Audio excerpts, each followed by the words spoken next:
Welcome, everyone, to our 2026 contract renewal kickoff.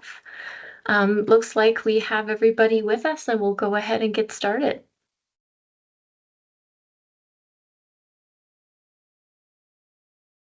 During this meeting, you will, at the end, have all the information and resources you need to successfully navigate the 2026 renewal process. I will be guiding us through the presentation today.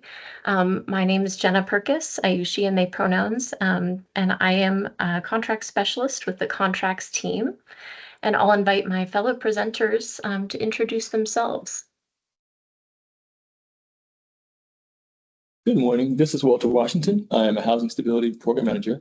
However, today I'll also be speaking to emergency services issues and highlights as well. Good morning, everyone. I'm Myra Roberts, and I'm the Compliance Manager here at KCRHA.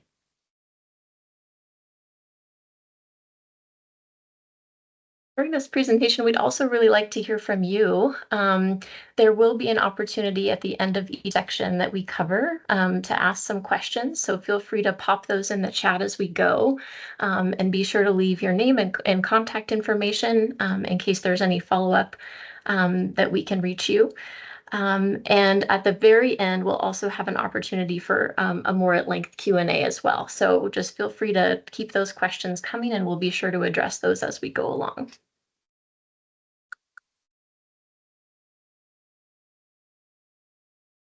So starting with kind of a bird's eye view of our renewal process. A lot of this will be very similar to the process last year, where we're going to start by creating that contract record in Salesforce, getting all of the funding loaded, and then sending it to you. And you will then have the opportunity to allocate your project budget and upload any due diligence documents. And that we expect will be about a 1 to 2 week period that we're going to advise agencies have that completed by. From there, you'll send the record back to us. We'll complete our internal review and generate a draft contract. Again, probably 1 to 2 week turnaround time. And a new step this year that we'll talk a little bit more about is that you'll also have a 3 to 5 day opportunity to review the draft contract before it's sent for signature. And then finally, we'll get that sent via Conga sign and have that be signed by both the agencies and KCRHA. So now we'll get a little bit more into the weeds. And like I said, there'll be opportunities for questions as we go through each section. I am now going to go over allocating your budget and submitting due diligence documentation. When allocating your budget, please complete the contract budget to align with the awarded amount. Allocate costs to budget categories and line items. Please note that agencies are no longer required to allocate costs by fund source. Please ensure that all costs on the budget are allowable and eligible for reimbursement based on the fund source. Allowable cost checklists will be available on the Salesforce Resource Library for reference when completing your budget. And there is also going to be a demo link available towards the end of this presentation that provides detailed steps on completing your budget. You can also contact your program and/or compliance representative at any time with any questions you may have. Lastly, please ensure that the indirect cost calculation aligns with the allowable indirect cost rate by fund source or your approved federally negotiated rate. Allowable cost checklists include the allowable indirect cost rate.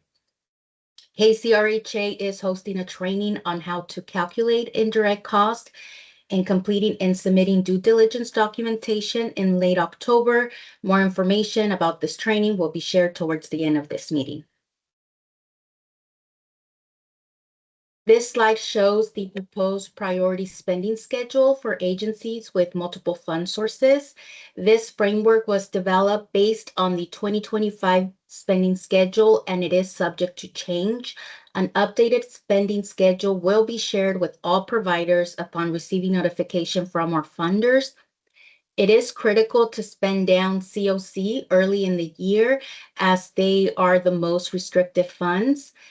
Based on the prior years, King County state funding is typically expected to be spent down by June 30th. Given their size and significance, prioritizing this funding source in the first half of the year is critical.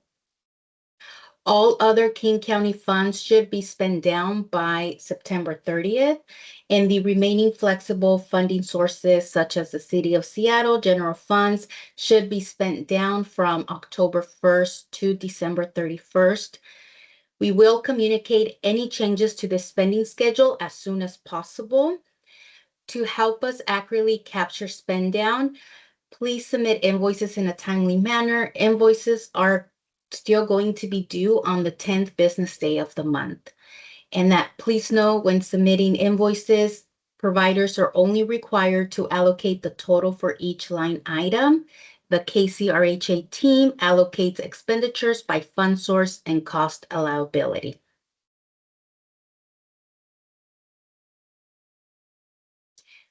I am now going to go over the list of the required due diligence documentation during the 2026 contract renewal process. The first required document on the list is the agency conflict of interest certification and disclosure form. All agencies need to submit this form. For the 2026 contract renewal process, we consolidated the conflict of interest certification form and the disclosure form into one document. This form expires 1 year from the signature date on the previously submitted form. If the form and file is active, then the agency does not need to resubmit this form until near the expiration date. Agencies must also submit this form whenever any potential apparent or actual conflict arises. When submitting this form in Salesforce, please confirm it is fully completed.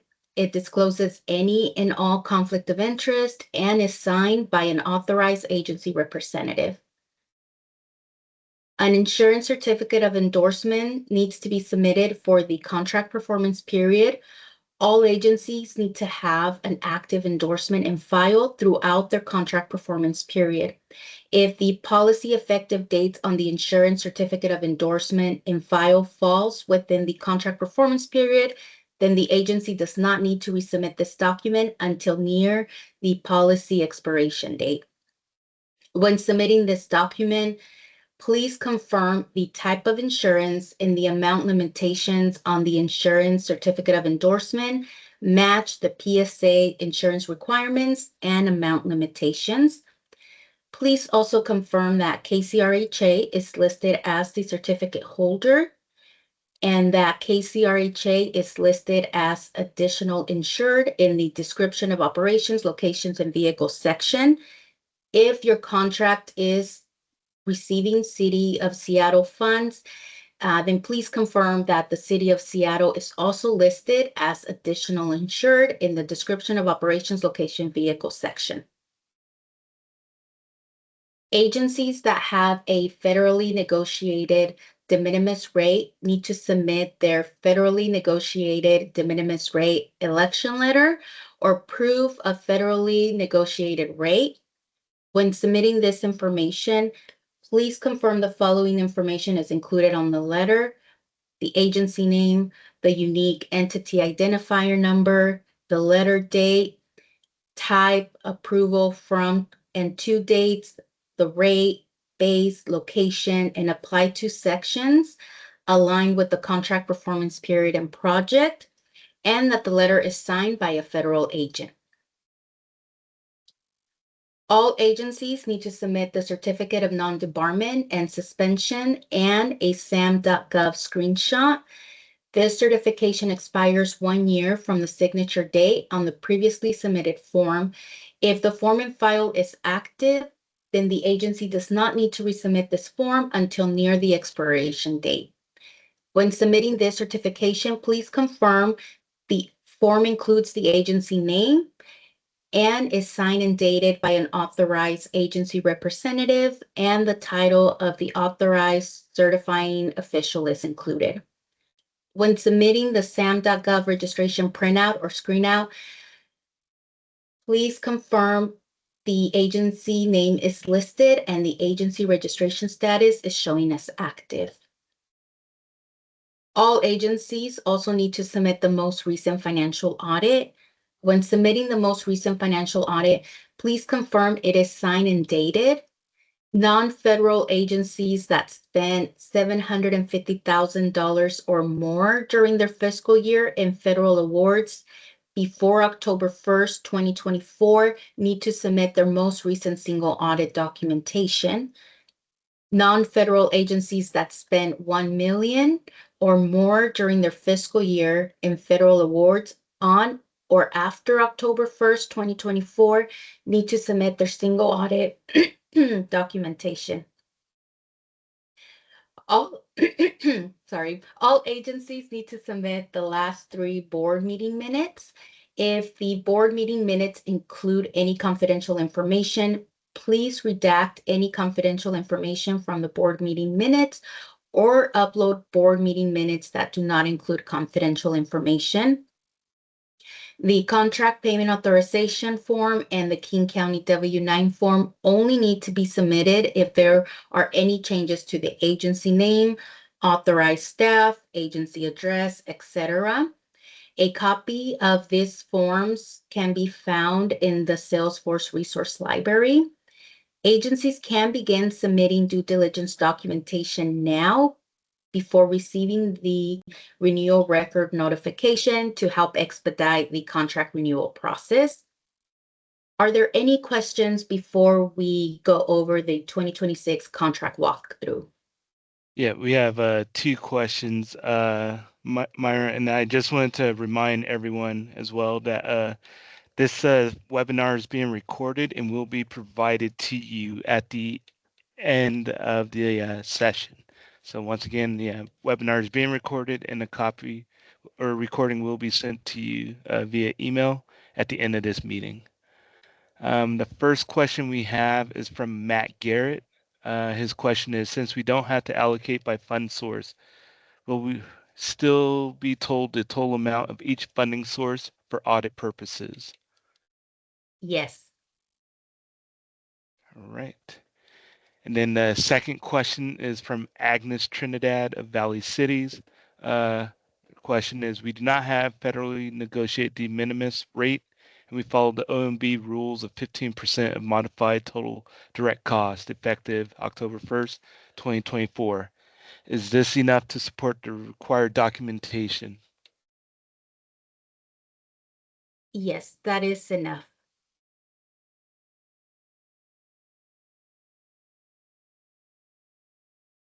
And that's all The the only questions we time- have. I would like to add, the only time that you would need to provide additional information is if you have a federally negotiated de minimis rate, or if you're using any other indirect cost rate aside from the ones that have been given by OMB.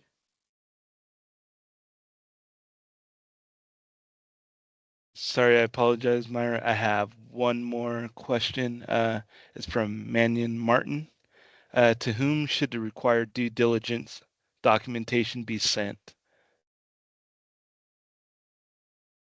For the 2026 contract renewal, all due diligence documentations should be uploaded in Salesforce. There is a demo link towards the end of this presentation that provides steps on how to upload the due diligence documents in Salesforce.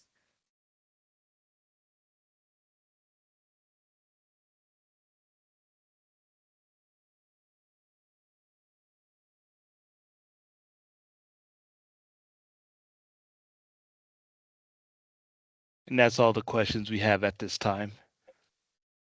Thanks so much, Damon and Myra. Okay, so at this point, you as the agency have allocated your budget and uploaded your due diligence documentation. The record is back now with KCRHA for us to complete our review and to draft the contract. So we'll go over briefly what you can expect to see in those contract documents this year. So starting with the master services agreement, and that is the overarching agreement, not on the project level, but as a prerequisite for any agency that's contracting with us, getting any kind of subrecipient funding, will have a master services agreement. And so last year we would have sent out, if you were with us last year or whenever you came on, we would have sent an MSA to you to sign. And so this year we have only a short amendment that's already been sent out to all agencies, just to update a few things within that MSA. And in addition, you would also have received an annotated master services agreement template that was emailed out along with the invitation to these the kickoff renewal meetings. So that will also be made available in the Salesforce resource library that we'll touch on at the end. But no major updates to the MSA this year. Only a few things that were, for the most part, the result of executive orders. The project service agreements you'll all be seeing in full this year because unlike last year when we renewed by amendment, and that would have been just an amendment saying, we're extending the period of contract performance and adding your 2025 budget. This year you'll get a full new PSA that has most agencies would have gotten one in 2023 if you were with us then. And so it's kind of time to update that and just make sure that we can, across the board, have a standardized template. Everything's in one place. So any amendments that took place along the way will be accounted for. And this is just a snapshot of your contract at this current time. So there are a few things that we're updating in the project service agreements this year.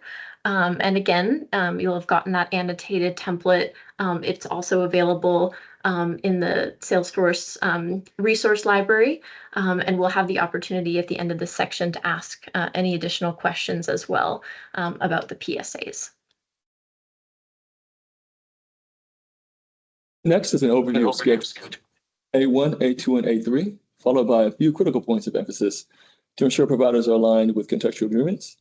Schedule A1 speaks to the goals and objectives of a specific project, along with detail concerning demographics, modality, and what we're generally looking to accomplish through the work. Schedule A2 details the specific performance standards to be met or achieved during the performance period. These tend to be quantitative and will be agreed upon prior to the start of the performance period. Schedule A3 details the reporting requirement for the specific project. We are mindful that there are agencies with multiple projects, some with similar reporting requirements or scope of work. It's important to note the distinct details per project, which might be different even amongst very similar bodies of work.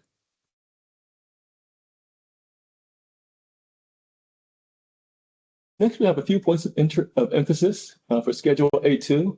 We want to note that the regional coordinated entry requirement for all of our projects, if there's any deviance from this, that would be worked out with KCRHA and in coordination with our coordinated entry team, which we do have. So many of you do have some troubleshooting or improvements, suggestions that you might want to give our way. We do have a coordinated entry team, CE, that would deal with those. We also have requirements that are dealing with critical incident reports. These are really, really important that we know about these upfront, as opposed to finding out things through the media or other means that would, incidents that would have impact on our projects.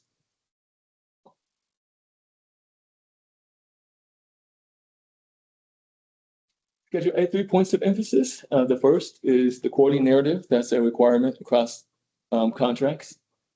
We don't want to be overly burdened, but we don't want to overburden you, I should say, with doing too much in a coordinated narrative. However, we do want it to be dynamic and speak to the contemporary status of your project, and want them to be linked to the performance standards that are agreed upon. HMIS reporting continues to be an important requirement, but it's also important that it's signed and dated, that we can attest to the performance that is spoken to when those HMIS reports are submitted. The sanitation hygiene assessment tool is not new for those who are on the emergency service side of things. There's some chance that does make it into housing as well. But it's just something that's really important to make sure that all of our projects are safe and are and are meeting the minimum sanitation requirements. I will pause there for any questions you may have before we continue.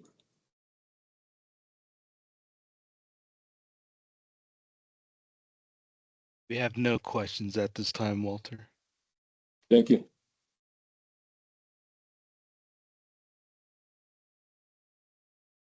Well, feel free to keep the questions coming.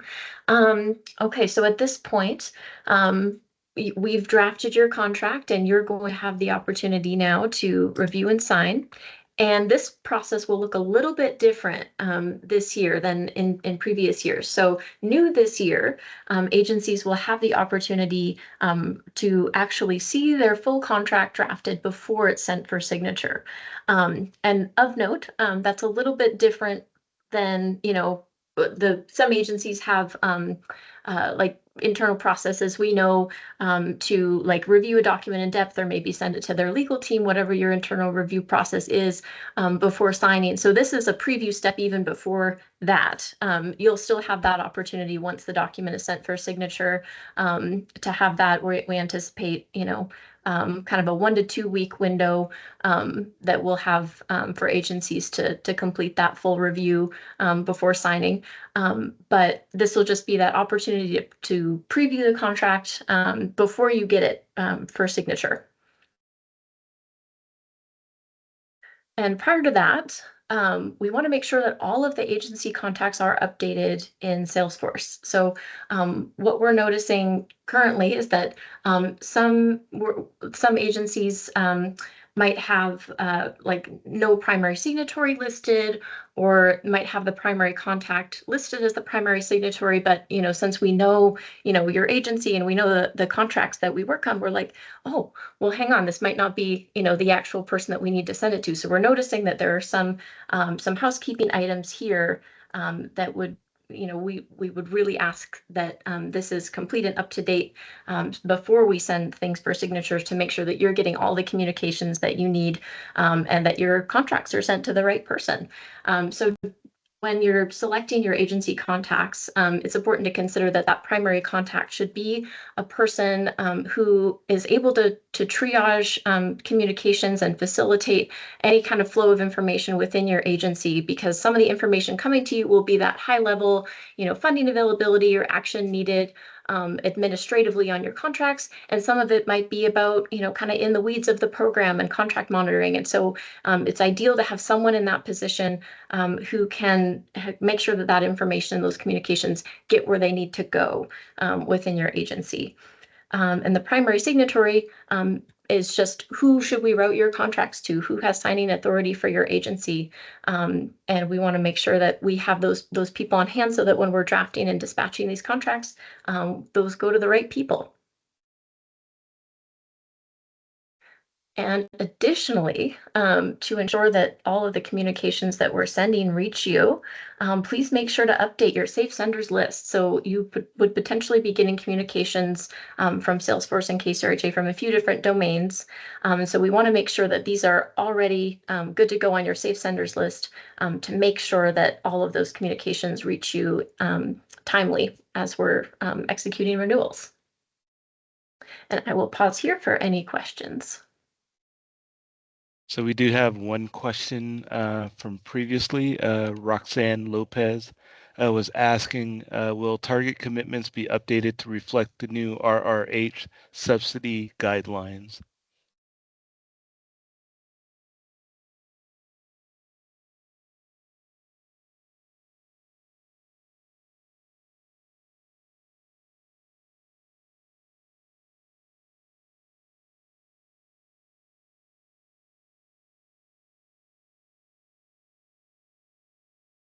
That might be directed at you, Walter. This was related to the previous section or your section. There's some chance I need to, if you can codify that question, and we'll get back to you on the back end.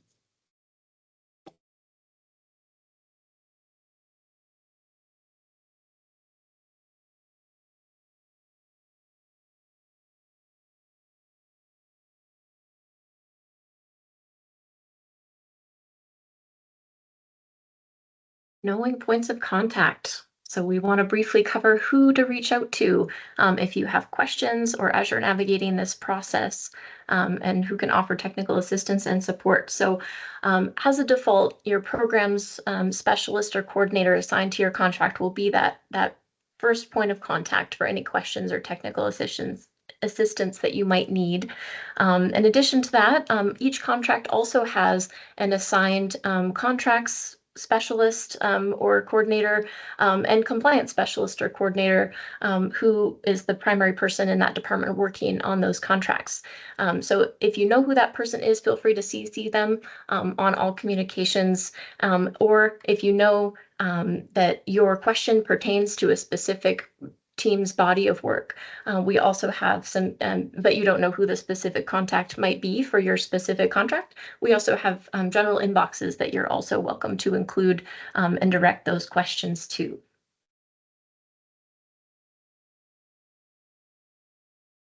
Additionally, we have some tools and resources that will probably be a help to you as you're completing your work on 2026 renewals. We've mentioned a few times a Salesforce resource library. That's new. So this will be a space in Salesforce that contains allowable cost checklists, the blank due diligence document forms that you'll need to fill out, those annotated contract templates that I mentioned, and also this slide deck that you'll be able to use for reference. So our Salesforce administrator, Laura, has put together a fabulous demo on how to access the library, which is linked here and will be sent out as well. We have our wonderful Salesforce team offering one-on-one sessions to agencies to troubleshoot anything from updating your contacts in Salesforce to invoicing questions, anything that the Salesforce team can help with. They have a system to schedule a one-on-one session, so please utilize them. And there are also demos available and linked here that show you how to allocate your budget, update contacts, and upload those due diligence documents.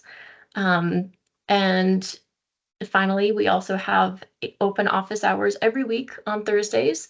It's often pretty quiet, so we definitely invite you to come and take that opportunity to talk with us over Zoom, which is linked here and on the website.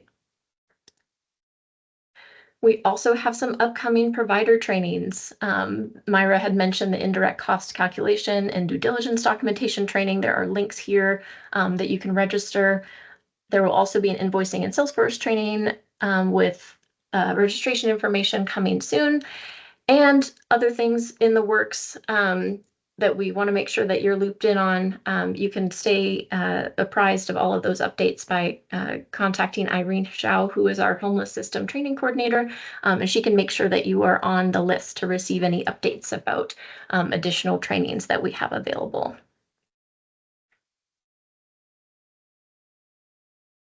Any questions about the section that we just covered? Who to contact, provider trainings? So we have a question from Manuel. Will the resource library contain the slides of this presentation? Absolutely. Yes, this slide deck will be included. And then Jenny Parch had asked, how do we know who our assigned program reps are? That's a great question. So if you aren't already in contact with the program's rep, then go ahead and email. Let me navigate back to our email addresses right here. Any of these contacts would be able to connect you. But Jenny, I can also follow up with you directly since we have your contact information from the chat and make sure that you're connected. Right. And then we just have a question from Roxanne Lopez. When can we expect to receive the award letter? Good question. So we are still waiting on all of that budget information from our funders. But once we have that, we're anticipating drafting award letters within the next couple of weeks. So I think early November is our target.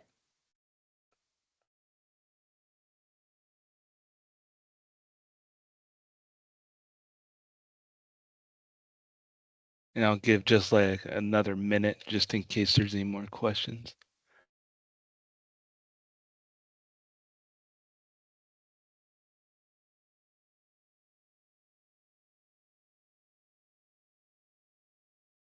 We will also have some time allotted now at the end for any questions from any section that we've covered, any information that we talked about today. It's kind of rare to get all of the KCRHA teams in one spot, so definitely take the opportunity to ask us anything that would be helpful for you to know when navigating renewals this year.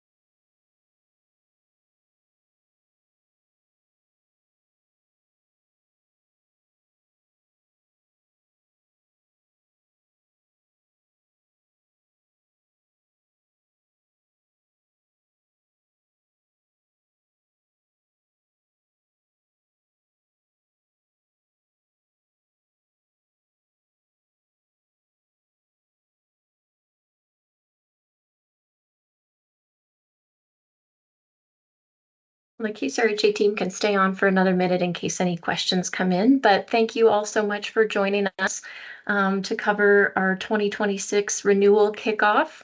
And please don't hesitate to reach out if there's anything that we can do on any team to assist your agency in navigating renewals this year. Thanks so much.